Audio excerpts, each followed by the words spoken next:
করল ইরানি ক্ষেপণাস্ত্র, ইসরায়েলে নতুন আতঙ্ক। ইরান পারমাণবিক অস্ত্র অর্জন করতে পারবে না, একমত যুক্তরাজ্য এবং যুক্তরাষ্ট্র। পাচারের টাকায় যুক্তরাজ্যে সম্পদের পাহাড়। জামিনে কারামুক্ত, ফের জেল গেটেই আটক, নিষিদ্ধ ঘোষিত সংগঠনের নেতা। এতক্ষণ শুনছিলেন সংবাদ শিরোনাম, এবারে বিস্তারিত।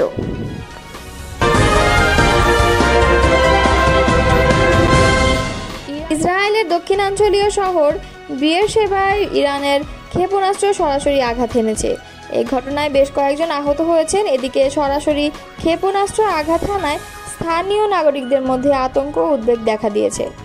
শুক্রবার সকালে লাইভ আপডেটে এসব তথ্য জানিয়েছে কাতার ভিত্তিক সংবাদ সংস্থা আল জাজিরা। বিয়েরশেবা পৌরসভার বরাত দিয়ে ইসরায়েল ইয়েদিওত আহরোনট সংবাদ মাধ্যম জানিয়েছে, এটি কোনো ভূপতিত বা প্রতিরোধ করা ক্ষেপণাস্ত্রের ধ্বংসাবশেষ নয়, বরং পূর্ণাঙ্গ একটি ক্ষেপণাস্ত্র সরাসরি শহরে আঘাত হেনেছে। হামলায় এখন পর্যন্ত ক্ষয়ক্ষতি ও হতাহতের বিষয়ে বিস্তারিত জানানো হয়নি, তবে সরাসরি আঘাতের খবর সামনে আসায় স্থানীয় নাগরিকের মধ্যে আতঙ্ক ও উদ্বেগ দেখা দিয়েছে। চ্যানেল 12 নিউজ জানিয়েছে, ইসরায়েলি সেনাবাহিনী নিশ্চিত করেছে যে ইরানি ক্ষেপণাস্ত্রটি বিমান প্রতিরক্ষা ব্যবস্থার মাধ্যমে প্রতিহত করা সম্ভব হয়নি, সরাসরি লক্ষ্যবস্তুতে আঘাত হেনেছে এবং আকাশ প্রতিরক্ষা কোনো বাধা তৈরি করতে পারেনি। সংবাদ মাধ্যমগুলো জানিয়েছে, এই হামলায় কয়েকজন আহত হয়েছেন, তবে আহতদের পরিচয় কিংবা অবস্থা সম্পর্কে বিস্তারিত এখনো প্রকাশ করা হয়নি। ইরান কখনো পারমাণবিক অস্ত্র তৈরি বা অর্জন করতে পারবে না বলে একমত হয়েছেন যুক্তরাজ্য ও যুক্তরাষ্ট্রের দুই পররাষ্ট্রমন্ত্রী। যুক্তরাজ্যের পররাষ্ট্রমন্ত্রী ডেভিড ল্যামি এবং যুক্তরাষ্ট্রের পররাষ্ট্রমন্ত্রী মার্কো রুবিওর মধ্যে বৈঠকের পর প্রকাশিত বিবৃতিতে এই তথ্য জানানো হয়েছে, খবর বিবিসি। ল্যামি মধ্যপ্রাচ্যের পরিস্থিতিকে বিপজ্জনক বলে বর্ণনা করে বলেছেন যে দীর্ঘমেয়াদে পারমাণবিক সমস্যা সমাধানের উপায় নিয়ে তারা আলোচনা করছেন। তিনি আরও বলেন, আগামী 2 সপ্তাহের মধ্যে একটি কূটনৈতিক সমাধান অর্জনের জন্য একটি সুযোগ তৈরি হয়েছে। রুবিওর মুখপাত্রের মতে, ইরান কখনোই পারমাণবিক অস্ত্র তৈরি বা অর্জন করতে পারবে না। এই বিষয়েও দুই পররাষ্ট্রমন্ত্রী একমত হয়েছেন। এর আগে হোয়াইট হাউস জানায়, মার্কিন প্রেসিডেন্ট ডোনাল্ড ট্রাম্প বলেছেন যে তিনি 2 সপ্তাহের মধ্যে ইরানে মার্কিন সম্পৃক্ততার বিষয়ে সিদ্ধান্ত নেবেন। ইসরায়েল জানিয়েছে, এই সংঘাত শুরুর পর দেশটিতে কমপক্ষে 24 জন নিহত হয়েছেন। ওয়াশিংটন ভিত্তিক মানবাধিকার সংস্থা human rights activities news agency জানায়, শুক্রবার থেকে এখন পর্যন্ত ইরানে নিহতের সংখ্যা 639 জন। বৃহস্পতিবারও ইসরায়েল ইরানের পারমাণবিক অবকাঠামোতে হামলা চালিয়েছে। তারা জানিয়েছে, রাতভর হামলায় আরাকের একটি নিষ্ক্রিয় পারমাণবিক চুল্লি ও আবারও নাতানজের ইউরেনিয়াম সমৃদ্ধকরণ কেন্দ্রকে লক্ষ্যবস্তু করা হয়েছে। ক্ষমতাচ্যুত আওয়ামী লীগ সরকারের শীর্ষ পর্যায়ে তাদের ঘনিষ্ঠ ব্যবসায়ী ও নেতাকর্মীদের নামে বিভিন্ন ধরনের সম্পদের সন্ধান মিলেছে যুক্তরাজ্যে। দেশ থেকে ব্যাংক লুট, বিভিন্ন পর্যায়ে দুর্নীতির মাধ্যমে অর্জিত টাকা বিদেশে পাচার করে এসব সম্পদ গড়ে তোলা হয়েছে বলে প্রাথমিক তদন্তে উঠে এসেছে।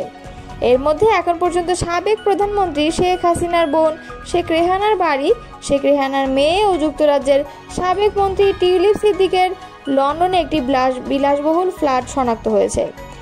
অতীত প্রধানমন্ত্রীর ছেলে সজীব ওয়াজেদ জয়ের অফশোর বিনিয়োগের তথ্য অনুসন্ধান চলছে। এছাড়া প্রধানমন্ত্রীর বেসরকারি খাত বিষয়ক উপদেষ্টা ও বেক্সিমকো গ্রুপের কর্ণধার সালমান এফ রহমানের ছেলে ও ভাতিজার নামে বিলাসবহুল বাড়ি পাওয়া গেছে। আওয়ামী লীগ সরকারের সাবেক ভূমিমন্ত্রী সাইফুজ্জামান চৌধুরী জাবেদের নামে বাড়ি, ফ্ল্যাট, গাড়ি, ব্যবসা প্রতিষ্ঠান ও ব্যাংকে অর্থ জমার তথ্য পাওয়া গেছে। এছাড়াও আওয়ামী লীগ সরকারের ঘনিষ্ঠ ব্যবসায়ী ও নেতাকর্মীদের নামেও যুক্তরাজ্যে সম্পদের সন্ধান পাওয়া যাচ্ছে।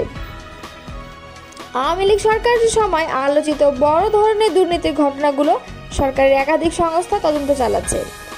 এর মধ্যে বাংলাদেশের আর্থিক গোয়েন্দা ইউনিট, দুর্নীতি দমন কমিশন, জাতীয় রাজস্ব বোর্ডের কেন্দ্রীয় গোয়েন্দা সেল, পুলিশ অপরাধ তদন্ত বিভাগ সবাই আছেন। পাশাপাশি আন্তর্জাতিক একাধিক তদন্ত সংস্থারও সহায়তা নেওয়া হচ্ছে। এখন পর্যন্ত এদের তদন্তের ভিত্তিতে তৈরি প্রতিবেদন থেকে এসব তথ্য পাওয়া গেছে। জাতীয় রাজস্ব বোর্ডের সহযোগী সংস্থা কেন্দ্রীয় গোয়েন্দা সেল বা সিআইসি দেশ থেকে টাকা পাচারের ঘটনা ব্যাপকভাবে তদন্ত করছে। সংস্থার একটি টিম সম্প্রতি বিভিন্ন দেশ ঘুরে এসেছে। তারা সাইফুজ্জামান চৌধুরী, এবং ওরিয়ন গ্রুপ ও আরও একটি গ্রুপের নামে যুক্তরাজ্য, যুক্তরাষ্ট্র ও সংযুক্ত আরব আমিরাতে থাকা সম্পত্তি ও ব্যবসায় বিনিয়োগ সুনির্দিষ্টভাবে চিহ্নিত করেছে। এছাড়া S Alam group, summit group ও অতীত প্রধানমন্ত্রী শেখ হাসিনা ছেড়ে সজীব ওয়াজেদ জয়ের অফশোর বিনিয়োগের তথ্য অনুসন্ধান করছে।